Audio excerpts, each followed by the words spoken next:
So what if I told you a story you wouldn't believe? Think you've heard everything before? Okay. Simple story. One day I was working in the forest, and this forest is like alongside the river where the maroon people live, right? And they have some great stories. These people are called the Samakan people. I went, it was like 16, 17 years ago. I went into the interior to do a job. There was a school alongside the river, and we had some work to do on those houses of the teachers. So one day, I was at home, basically the home that I'm vacating in, and we were doing a job. I was doing the electricity work on the houses, and the other guys were building the home, whatever they were doing, right? At the end of the day, I went to the river to wash up. After me, all the guys came.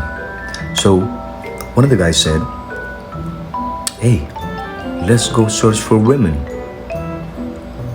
I was like, I'm not really into that, because I heard a few stories.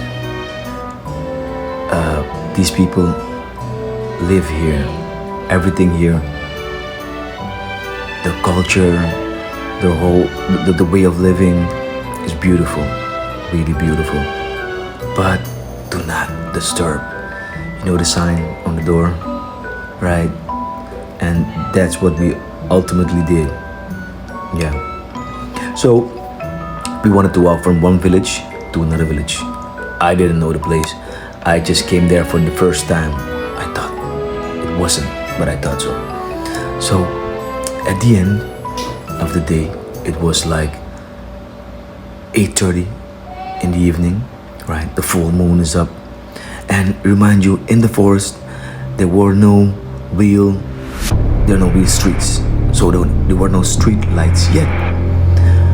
What happened was, we took the short path, and the shaman of the villages always told us, never take the short path.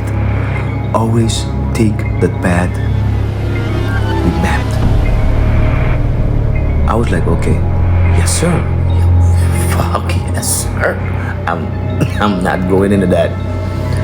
This guy thought it was safe to disobey all the rules that were put there. I'm like, okay, girls, curve, the frontal lobe, all of that getting into your head. I was young, right? So walking through the forest, we ended up on a strange piece of land that we didn't see at daytime. It was like a small creek, and it was deep, but there was almost no water. Right? There was a piece of trunk of a tree. We walked across it, and it was a lot of grass and a lot of woods. We were walking through the grass. Suddenly, the guy in the front, because we were like 5 to 6 guys. The guy on the front, Indian, mixed Samakan, he stopped. He's like, shh, everybody shut up. And he was trembling. I'm like, what's happening? Talk to me. It's like 10 o'clock now. 11 o'clock in the morning. Talk to me, what's up? He's like, shh. The only thing you could smell at 11 o'clock in the morning, in the evening, was raw, something raw. And when we in South America know when something is raw, it smelled raw in the forest, it's mostly a python or one of the other big pythons of the river or whatever, right? Something's about to go down. look up, I see nothing. But we keep smelling it, but nobody's saying it. So, for me to be tremendously flabbergasted, I look to the right. I see across from me maybe 20 meters. 20 meters, yes. A deer. But this one looked weird. He was not ordinary. His back from his feet from his back was approximately a height of 1.20 meters. 1 meter and 20 centimeters. That's long. He was big and his whole fur was white. Silver white. His horns were white. And he was shining right under the moonlight.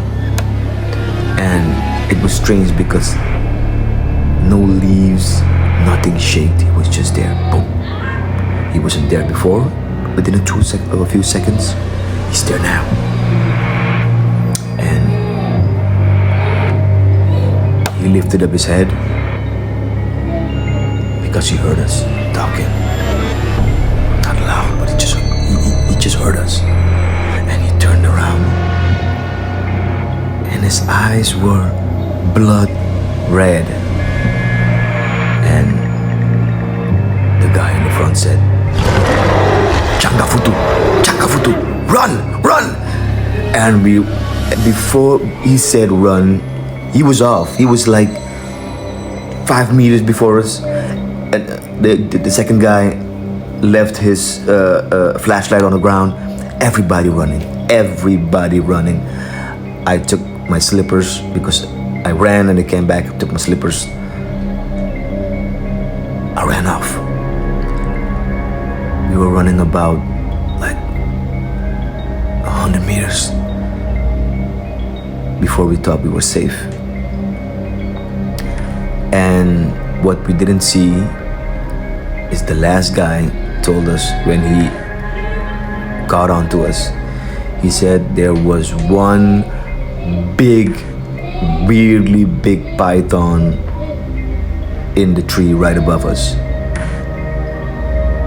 So that was weird. Nobody ever saw the deer in daytime. Nobody ever saw it ever again. It was weird because the shaman told us that's not a deer. That's something else. I worked in the interior for like over 18 years. I saw a lot, and I have a lot to tell. So, stay tuned for another one.